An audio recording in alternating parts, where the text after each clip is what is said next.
City to themselves. But the most famous tropical ants are not so much weeders as plunderers of plants.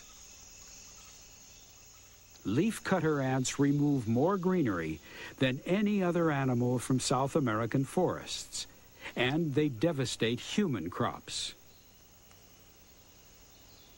They use powerful jaws to slice the thickest leaves.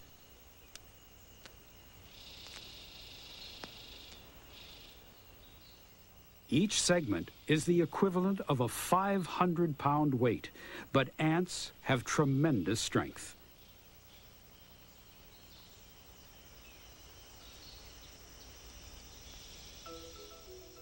Their labors continue day and night in a complex process involving many ants of all sizes doing different jobs with great efficiency. The scale of the operation is vast.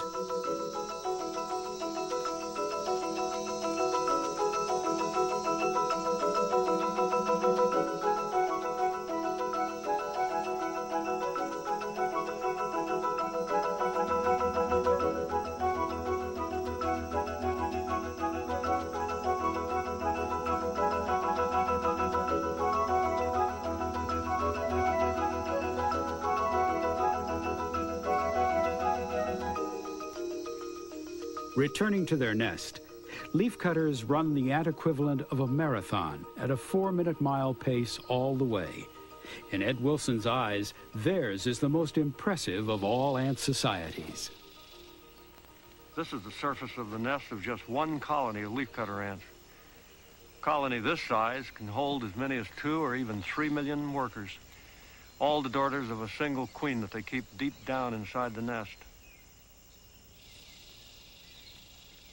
As the foragers go into the nest, they proceed on downward for as much as 15, 20 feet. That's in human terms equivalent of about a mile.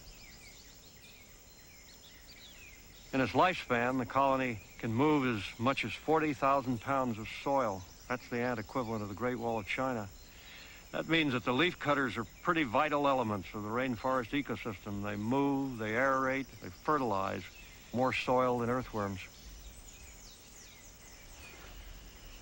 A colony like this has the appetite of a full-grown cow, and the colonies all around consume almost a fifth of the vegetation growth every year.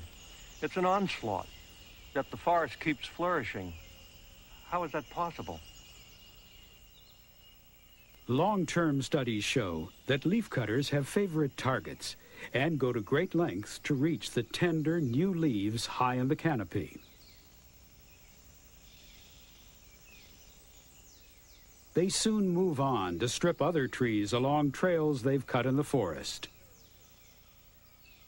In time, the same trees are attacked again, but not before they've recovered fully. We humans are much less careful.